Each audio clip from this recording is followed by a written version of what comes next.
Okay, for the salmon cakes, you're going to start with like a pound of salmon. You got to make sure all the bones are out of it. These are about 3-ounce portions. It almost comes to about a pound. It doesn't have to be cut up into sections. But you need about a pound of salmon. It's easier to cut them up, so it's going to roast easier. We have our oven preheated to 375, and you're going to sprinkle with some salt. I use kosher salt, a little kosher salt there. Also, a little sprinkle of lemon pepper, a little sprinkle of lemon pepper there, and then we're going to use 1/4 of our Old Bay seasoning, which is basically like the 1/8 of a teaspoon. We're going to use the rest of the Old Bay seasoning later on. Season that all up, and you don't need to oil this. We're going to put it right into the oven. We're going in the oven. We're going to check it after about 20 minutes. Our salmon's in the oven. Let's talk about our ingredients. We got a 1/2 cup of mayo, any kind of mayo. About 1.5 cups of breadcrumbs. Now this can vary the amount of breadcrumbs you have. You might have to add a little bit more depending on how your salmon is. We got about 2 tablespoons of mustard. I use Dijon mustard. You can use it, yellow mustard. And we got a 1/2 tablespoon of Old Bay seasoning. We use some of that on our salmon. Of course, salt as you need it. And of course, lemon pepper. Different kind of lemon pepper you can use. Basically about a teaspoon of lemon pepper and you're all set. Also, that's all it. We're going to wait for our salmon to come out of the oven. We got about 20 minutes in the oven. That was like a 375. And what you're looking for in your salmon, you don't want to overcook it because you want some moisture. It's going to be cooked again when it's in the cakes. But you want a little bit of white coming out. That's the protein coming out of our fibers. And you're going to press it. If it flakes easily, you're done. You can look inside there. If it's pretty much lighter and opaque color, you're all set. You're going to let this cool down before we start making the cakes. Hold on a second. There we go. See there? So it's all breaking up. And a couple more minutes before we add our other stuff in there. Okay, so we got our salmon pretty much broken up. You're going to put your mayonnaise in there. All the mayo in there. Some people put eggs in their fish cakes, but I use mayo as a binder, and it's got the fat in there, so you're all set. We also have the rest of our Old Bay seasoning. Let's have a correction. That was total of a 1/2 teaspoon of lemon pepper. So total amount is 1/2 teaspoon of lemon pepper. That's the rest of the lemon pepper in there. Then we put in our mustard. Mustard goes in.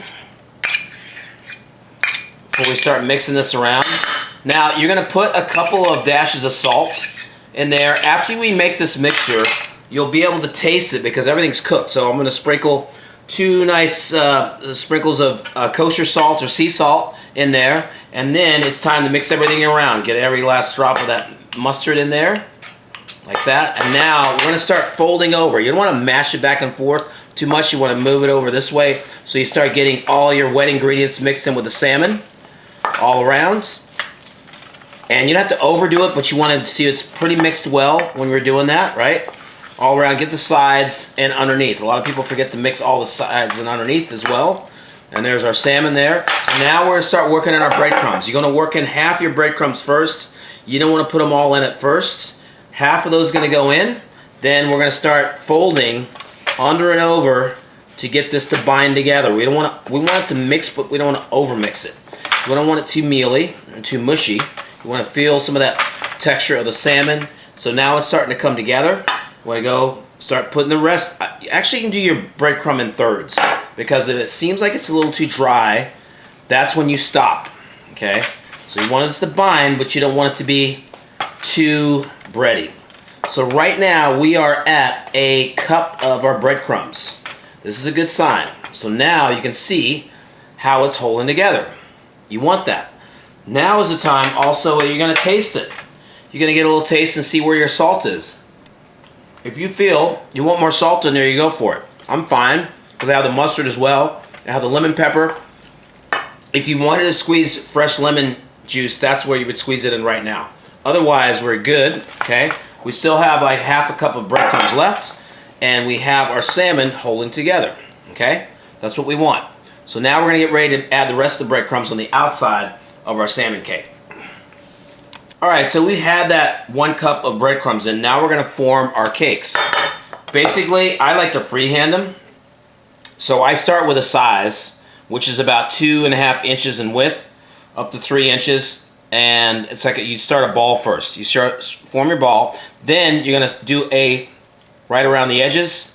and flatten it down. That's for so many years of making crab cakes. Okay, so that's about 1 to 2 inches in width, and then about 3/4 of an inch in height to make my cakes. What you do is you start forming these, and you can weigh them and make sure you get the exact consistency, or they're all exact weight, but you can eyeball it.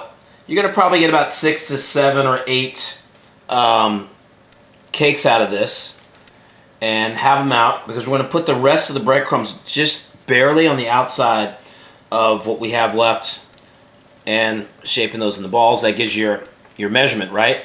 And make sure they're kind of all the same size. Then once you get them in there, then you're going to form around with your hands, right? And then flatten down to make your cakes, just like that. Okay. You're going to have a lot of the lovely salmon oil and also from the mayo on your hands, but that's no problem. You can use gloves if you want. But that's a good sign that we have moisture, because you want moisture and some oily consistency as your friend, because that's going to give it the nice mouthfeel. Once we're going to basically do a light pan fry on our salmon cakes. All right, keep going with that. So check it out. We got 7 cakes out of that. 7 cakes. Make sure they're kind of all similar size. They have to be similar size, otherwise they're not going to cook evenly. So then we have the rest of our breadcrumbs, right? So you're going to do a little total light coating on the outside of your cakes. Doesn't have to be totally covering it, but this gives it some texture on the outside. You can use regular breadcrumbs or gluten-free breadcrumbs, either or that you want to use. It helps to give it that extra coating when you're going to be pan frying it on the outside. So we're just doing a light coating. You can also go like that. You can get the sides if you want. The main thing is you get on both sides the most area from there and then there, and you're good. If you don't use all the breadcrumbs, it's not the end of the world. You're fine. The main thing is that your salmon consistently, like I showed you before, is binding together, and that it's holding together, and that you'll be able to get those breadcrumbs on the outside. So now we are ready to pan fry. Time for pan frying. We're going to have some vegetable oil. The amount of vegetable oil can vary depending on the size of your pan. You're going to put a nice coating on the bottom of the pan. As soon as you put the oil in, you're going to turn it up. Put your oil in first, then you heat the pan up. Okay, so this is going to get pretty hot. It's going to like a medium heat. You don't want it too high. If the heat's too high, it's going to burn.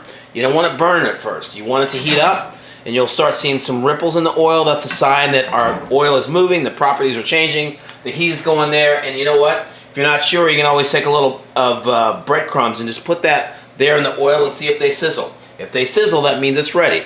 If they're sitting there dead, it's not hot enough, and you got to keep heating it up to get where you need to be. Okay, so we're just about there. I see some movement happening, and it's sizzling a little bit, and you want to hear that sizzle when you put your cakes in. Okay, so if you feel and it looks like that it's a little too dry in the pan, I'm going to show you what you can do. And if you have a smaller pan, you don't have to put them all in at once. They need to spread out. If it feels like it's a little too dry, you can add a little more oil to it. But you don't want them swimming in oil. But you want that oil moving to get it to a medium heat, so you're going to get a light golden brown. We're talking about at least 6 to 8 minutes on each side, and not going too fast, because we're going to cook this internally, so we need to have that nice heat on one side and heat on the other side. I turned on the hood, my fan's going, but I got some nice golden brown color on my cakes. You're going to flip them over. And nice and easy. Like I said, if the heat's going too high, you need to turn it down. We're going to medium heat. Nice and steady. Light golden brown is what we're going for. And that's like 6 to 8 minutes on each side. So there you have it. This is like a total of about 15 minutes on a low to medium heat. You want golden brown on both sides, and you're all set. And I generally put it right onto a platter. I don't really, if it's really oily, you can drain them a little bit with a paper towel. But that's basically where you need to be as far as getting on a platter or putting them right on the plate. So you see you got that nice golden brown color. That's what you want. And you can also put it on some side with some tartar sauce. I made some custom tartar sauce, any kind of sauce you want on the side, and you're good. And you are set there and ready to go. These are really good.